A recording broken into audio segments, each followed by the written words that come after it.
கர்த்தருடைய நாமத்திற்கு மகிமை உண்டாகட்டும்.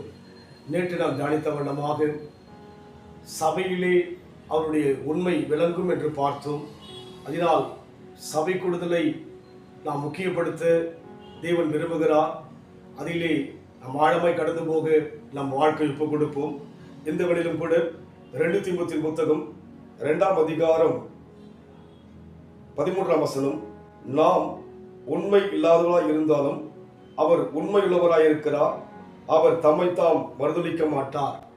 நாம் உண்மை இல்லாதவராய் இருந்தாலும் தேவன் உண்மையுள்ளவராய் இருக்கிறார். நாம் உண்மை இல்லாமல் இருக்கிறோம். நாம் நோக்கி பார்க்கிற அநேகர் உண்மை இல்லாமல் இருப்பதினாலே தேவனும் உண்மையற்றவர் என்று யோசிக்கிறோம். அல்ல, அவர் உண்மையுள்ளவர்.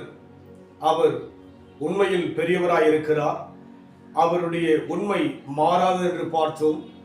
அவருடைய உண்மை நிலையாது என்று பார்த்தோம். நிச்சயமாகவே நம் வாழ்க்கையிலே நாம் உண்மையற்று இருப்பதினாலே தேவனை நாம் யோசிக்க வேண்டாம், அவர் உண்மையற்றவர் என்று சொல்லி. அவர் உண்மையுள்ளவர். ஆபிரகாமை அழைத்த போது அவனை ஆசீர்வதிக்கும்படியாக வாக்கு கொடுத்தார். கால தாமதமானது, வயது முதிர்ந்தது, சாராருடைய கர்ப்பம் செத்து போனது. இனி பிள்ளை பிறப்பதற்குரிய சாத்தியம் இல்லாத போது 100 வயதிலே ஆபிரகாமுக்கும் கர்ப்பம் செத்து போன சாராளுக்கும் ஆண்டவர் ஈசாக்கை கொடுத்து தன்னுடைய உண்மையை பிரதிபலித்தார். அதுபோல் இன்றைக்கு நம் வாழ்க்கையிலே நாம் உண்மை இல்லாதது போல தேவன் உண்மை இல்லாதவர்கள் யோசிக்காதபடிக்கு அவர் உண்மையுள்ளவர். அவர் என்ன வார்த்தை நமக்கு சொன்னாரோ அதை நிறைவேற்ற அவர் வல்லமையுள்ளவர் மாத்திரமல்ல, உண்மையுள்ளவர். அதனால் தேவனுக்காய் காத்திருக்கிற தேவஜனமாகிய நாமோ ஒருபோதும் வெட்கப்பட்டு போவது கிடையாது. நிச்சயமாகவே அவர் சொன்ன வார்த்தை நிறைவேற்றுவார். உண்மையாய் தாவீதுக்கு ஆணையிட்டார், அதை நிறைவேற்றினார். அதுபோல இன்றைக்கு தேவன் நமக்கு உண்மையாய் எல்லா காரியத்தையும் ஆணையிட்டிருக்கிறார், நிறைவேற்றுவார்.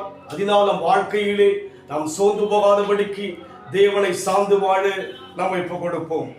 நேசிப்பவரெல்லாம் தள்ளிவிட்டாலும் நேசரின் கரம் தாங்கும், நண்பருக்காயினும் உண்மையுள்ளவர் நம்புவேன் அவரையே நான். அல்லேலூயா, வல்ல நாமத்தில் என்றென்றும் துதித்திடுவேன். அல்லேலூயா, வல்ல நாமத்தை என்றென்றும் துதித்திடுவேன். தாங்கி நடத்தும் தேவ கிருபை எத்தனை ஆச்சரியம், அதை சார்ந்து சார்ந்து அனுதினமும் மகிழ்ந்து வாழுகிறேன். நாம் உண்மை இல்லாதவராய் இருந்த போதிலும் அவர் உண்மையுள்ளவராய் இருக்கிறார். அன்பின் ஆண்டவரே, நீர் என்னென்றைக்கும் உண்மையுள்ளவராய் இருப்பதற்காக நன்றி செலுத்துகிறோம். நாங்கள் உண்மையற்றவர்களாய் இருந்து எங்கள் வாழ்விலே குறைகள் ஏராளம் உண்டு, எங்கள் குற்றங்கள் ஏராளம் உண்டு. ஆனாலும் நீர் உண்மையுள்ளவராய் இருந்து எங்களை மன்னித்து எங்களை நேசித்து வார்த்தைகள் வாழ்க்கையில் நிறைவேற்றுகிற தேவனாக இருப்பதற்காக உமக்கு நன்றி செலுத்துகிறோம். ஆசீர்வதிங்க இயேசுவின் நாமத்தில் பிதாவே, ஆமென். கர்த்தர் ஆசீர்வதிப்பாராக.